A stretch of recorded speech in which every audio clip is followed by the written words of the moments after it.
Bonjour, aujourd'hui j'ai envie de vous raconter une autre histoire, une histoire que j'avais mis sur mon site il y a très longtemps.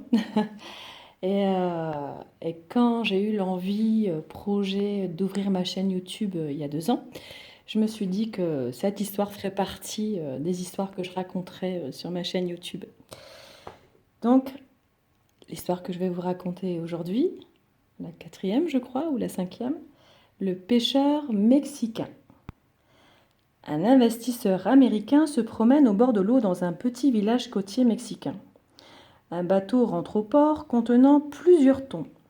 L'Américain complimente le pêcheur mexicain sur la qualité de ses poissons et lui demande combien de temps il lui a fallu pour les capturer. Pas très longtemps, répond le Mexicain. Mais alors, pourquoi n'êtes-vous pas resté en mer plus longtemps pour en attraper plus demande le banquier. Le Mexicain répond que ces quelques poissons suffiront à subvenir aux besoins de sa famille. L'Américain demande alors: mais que faites-vous le reste du temps? Je fais la grasse matinée, je pêche un peu, je joue avec mes enfants, je fais la sieste avec ma femme. Le soir, je vais au village voir mes amis. Nous buvons du vin et jouons de la guitare. J'ai une vie bien remplie.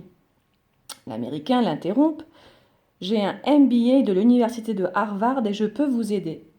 Vous devriez commencer par pêcher plus longtemps. Avec les bénéfices dégagés, vous pourriez acheter un plus gros bateau. Avec l'argent que vous rapporterez ce bateau, vous pourriez en acheter un deuxième, et ainsi de suite jusqu'à ce que vous possédiez une flotte de chalutiers. Au lieu de vendre vos poissons à un intermédiaire, vous pourriez négocier directement avec l'usine et même ouvrir votre propre usine. Vous pourriez alors quitter votre petit village pour Mexico City, Los Angeles, puis peut-être New York, d'où vous dirigeriez toutes vos affaires. Le Mexicain demande alors: combien de temps cela prendrait-il? 15 à 20 ans, répond le banquier. Et après, demande le Mexicain. Après, c'est là que ça devient intéressant, répond l'Américain en riant. Quand le moment sera venu, vous pourriez introduire votre société en bourse et vous gagneriez des millions. Des millions, mais après?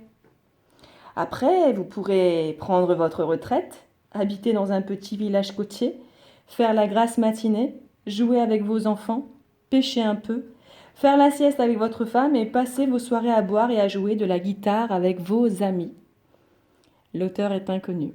Voilà les amis, je vous laisse avec cette belle histoire euh, de sobriété heureuse, de simplicité volontaire, de plein de choses. Il y a plein de choses à voir et à ressentir dans cette histoire. Belle journée, à bientôt.